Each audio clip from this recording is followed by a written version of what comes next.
ನಮಸ್ಕಾರ ರೀ. Operation Sindoor coaching ಸೆಂಟರ್ಗೆ ಸ್ವಾಗತ. ಇವತ್ತೊಂದು ಖುಷಿ ವಿಷಯ 2026 ಜನವರಿದ ಒಂದು ಖುಷಿ ವಿಷಯ, ಹೊಸ ವರ್ಷದ ಒಂದು ಖುಷಿ ವಿಷಯ ಕೊಟ್ಟರು ಕೇಂದ್ರ ಸರ್ಕಾರದವ್ರ. ಪೇಮೆಂಟ್ ಅನ್ನ ಹೆಚ್ಚು ಮಾಡ್ಯಾರ್ರಿ. ಈ ಸಲ ಯಾರು ನೀವು ಸೆಂಟ್ರಲ್ ಗೌರ್ಮೆಂಟ್ ಜಾಬ್ ಹಿಡಿತೀರಿ, ಫುಲ್ ತಿಂಡಿಲೆ ಪೇಮೆಂಟ್ ಸ್ಟಾರ್ಟಿಂಗ್ ಅನ್ನ ಸಿಕ್ಕಾಪಟ್ಟೆ ಪೇಮೆಂಟ್ ಏರ್ಸಾರು. ಸ್ಟಾರ್ಟಿಂಗ್ ಅನ್ನ ಚಲೋ ಪೇಮೆಂಟ್ ಕೊಡ್ತಾರೋ. ಯಾವ್ಯಾವ ಪೋಸ್ಟಿಗೆ ಎಷ್ಟೆಷ್ಟು ಪೇಮೆಂಟ್ ಕೊಡತ್ತಾರೋ ಅಂತ ಹೇಳ್ತೀನಿ. ಈ ಸಲ 2026 ದಯವಿಟ್ಟು ಎಲ್ಲರೂ ಚಲೋದಾಗಿ ಸ್ಟಡಿ ಮಾಡ್ರಿ, ಜೆಂಡಾ ಹಾರಿಸ್ಬಿಡ್ರಿ. ಯಾಕಂದ್ರೆ ಪೇಮೆಂಟ್ ಅಂದ್ರೆ ತಿಂಡಿಲಿ ಐತಿ. ನೋಡ್ರಿ ಯಾವ ತರ ಎಷ್ಟು ಪೇಮೆಂಟ್ ಕೊಡೋದಂತ ನೋಡ್ರಿ. ಫಸ್ಟ್ ಮೇಲೆ ಕಾನ್ಸ್ಟೇಬಲ್ ಪೋಸ್ಟ್. ಕಾನ್ಸ್ಟೇಬಲ್ ಅಂದ್ರೆ SSC GD ಕಾನ್ಸ್ಟೇಬಲ್ ಬರುತ್ತಿಲ್ರಿ. ಕಾನ್ಸ್ಟೇಬಲ್ ಪೋಸ್ಟಿಂಗ್ ನೋಡ್ರಿ. ಕಾನ್ಸ್ಟೇಬಲ್, ಈ ಕಾನ್ಸ್ಟೇಬಲ್ ಪೋಸ್ಟಿಗೆ ಪೇಮೆಂಟ್ 52,000 ಪ್ಲಸ್ ಆಗೈತ್ರಿ. ಏನಾದರೂ ನೀವು ಕೇಂದ್ರಾಡಳಿತ ಪ್ರದೇಶ ಅಥವಾ ಎಲ್ಲೋ ಒಂದು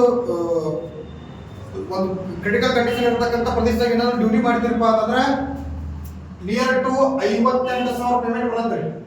58,000 ಪ್ಲಸ್ ಪೇಮೆಂಟ್ ಬರ್ತೈತಿ ಕಾನ್ಸ್ಟೇಬಲ್ ಪೋಸ್ಟ್ ಐತ್ರಿ. ನೆಕ್ಸ್ಟ್ ಕಾನ್ಸ್ಟೇಬಲ್ ಅಂದ್ರೆ ಹೆಡ್ ಕಾನ್ಸ್ಟೇಬಲ್ ರೀ.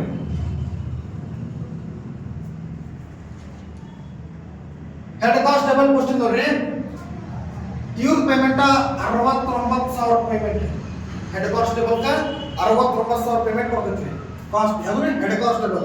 ಇವ್ರಿಗಿಂತ ನೆಕ್ಸ್ಟ್ ಬರ್ತಾರ್ರಿ ASI. ASI ಅವ್ರ ಪೇಮೆಂಟ್ ಐತಿ ನೋಡ್ರಿ 76,000, 76,000 ಪೇಮೆಂಟ್ ಐತಿ ASI. ASI ಮೇಲೆ ಪೋಸ್ಟ್ ಯಾವ್ದ್ರಿ PSI.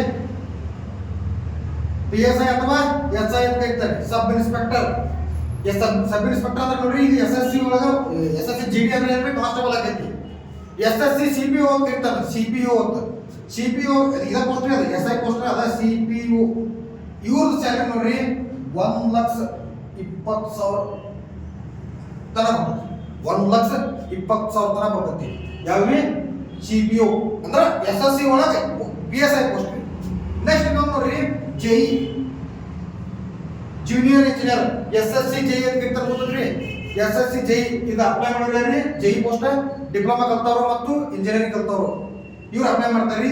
SSC JE ಪೋಸ್ಟ್ ಇವ್ರ ಸ್ಯಾಲರಿ ನೋಡ್ರಿ 92,000, 92,000 ಪೇಮೆಂಟ್ ಐತ್ರಿ. ಯಾವ್ದ್ರಿ SSC JE ದವ್ರಿಗೆ ನೋಡ್ರಿ ಸ್ಯಾಲರಿ ಈ ಮಟ್ಟಕ್ಕೆಲ್ಲ ಏರ್ಸ್ಯಾವ. ನೆಕ್ಸ್ಟ್ ನೋಡ್ರಿ ಪ್ಯೂನ್ ಪೋಸ್ಟ್. ಪ್ಯೂನ್ ಪೋಸ್ಟಿಗೆ 45,000 ಪೇಮೆಂಟ್ ರೀ. ಪ್ಯೂನ್ ಪೋಸ್ಟಿಗೆ 45,000 ಪ್ಲಸ್ ಆಗೈತ್ರಿ ಪೇಮೆಂಟ್ ನೋಡ್ರಿ. ಇಷ್ಟು ಭಾರಿ ಐತೆ ಸ್ಯಾಲರಿ. ನ್ಯೂ ಇಯರ್ಕ ಮಸ್ತ್ ಬಂಪರ್ ಆಫರ್ ಐತಿ. ಇವತ್ತಿಂದ ಏನ್ ಮಾಡಬೇಕು ಅಂತಂದ್ರೆ ನೀಟಾಗಿ ಸ್ಟಡಿ ಮಾಡಬೇಕು. ಈ ಸಲ 2026 ಜೆಂಡಾ ಹಾರಿಸ್ಬೇಕು. ಜೆಂಡಾ ಹಾರಿಸಿದ್ರೆ ಸ್ಟಾರ್ಟಿಂಗ್ ಸ್ಯಾಲರಿ ನೋಡ್ರಿ ಬಂಪರ್ ಐತಿ. ಇನ್ನೊಂದು ಹೇಳ್ತಾನ್ರಿ RRB ಗ್ರೂಪ್ ಡಿ ಅಂತ ಗೊತ್ತೇನ್ರಿ. RRB ಗ್ರೂಪ್ ಡಿ, ಈಗ ಗ್ರೂಪ್ ಡಿ RRB ಗ್ರೂಪ್ ಡಿನೂ ಸಹಿತ ಹೇಳ್ತಾರೆ ನೋಡ್ರಿ. ಇದ್ರದ್ದು ಪೇಮೆಂಟ್ 50,000 ಪ್ಲಸ್ ಬರತ್ರಿ. 50,000 ಮೇಲೆ ಬರತ್ರಿ RRB ಗ್ರೂಪ್ ಡಿ. ಜನವರಿ 21ನೇ ತಾರೀಕು RRB group D application start ಆಗೋದ್ರಿ. ಜನವರಿ 21ನೇ ತಾರೀಕು RRB group D application start ಆಗೋದವು. 50,000 ಪೇಮೆಂಟ್ ಸ್ಟಾರ್ಟಿಂಗ್ ರೀ. ಜನವರಿ 21ನೇ ತಾರೀಕು ಅಪ್ಲಿಕೇಶನ್ ಸ್ಟಾರ್ಟ್. ಜನವರಿ 15ನೇ ತಾರೀಕು ನಮ್ಮಲ್ಲಿ batch start. RRB group D coaching ಚಾಲೂ ಆಗತ್ರಿ. RRB ಗ್ರೂಪ್ ಡಿ ಬ್ಯಾಚ್ ಚಾಲೂ ಮಾಡೋದನಿ ಜನವರಿ 15ನೇ ತಾರೀಕು. RRB group D 50,000 plus salary ಬರ್ತೈತ್ರಿ ಸ್ಟಾರ್ಟಿಂಗ್. ಅದಕ್ಕೆ ಈ ಸಲ ಒಟ್ಟು ಫಸ್ಟ್ ವರ್ಷ ನ್ಯೂ ಇಯರ್ಕ ಸ್ಯಾಲರಿಗಳು ಹೈಕ್ ಮಾಡಿ ಒಂದು ಭಾರಿ ಅಪಾರ್ಚುನಿಟಿ ಕೊಟ್ಟಾರ ಕೇಂದ್ರ ಸರ್ಕಾರದವರು. ಇನ್ನೊಂದು ಏನಂದ್ರ group D RRB group D ಅನ್ನ 22,000 ಪ್ಲಸ್ ವೇಕೆನ್ಸಿ ಕರೆದಾರು. 22,000 ಪೋಸ್ಟ್ ಅನ್ನ ಕರೆದಾರು. ಒಟ್ಟೆ ಇದ್ರ 22,000 ನಿಮ್ದೊಂದು ಆಗ್ಬೇಕು ನೋಡ್ರಿ. ಅದಕ್ಕೆ ಜನವರಿ 15ನೇ ತಾರೀಕು ಬ್ಯಾಚ್ ಸ್ಟಾರ್ಟ್ ಮಾಡೋದನಿ. ಜನವರಿ 15ನೇ ತಾರೀಕು ಬಂದು ಅಟೆಂಡ್ ಆಗ್ರಿ, ಅಡ್ಮಿಷನ್ ಸ್ಟಾರ್ಟ್ ಆದವು.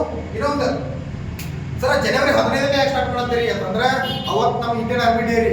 ಆ ಒಂದು ಖುಷಿಗೋಸ್ಕರ ಅವತ್ತ ಬ್ಯಾಚ್ ಸ್ಟಾರ್ಟ್ ಮಾಡೋದನಿ. ಜೈ ಹಿಂದ್, ಎಲ್ಲರಿಗೂ ಒಳ್ಳೆಯದಾಗಲಿ.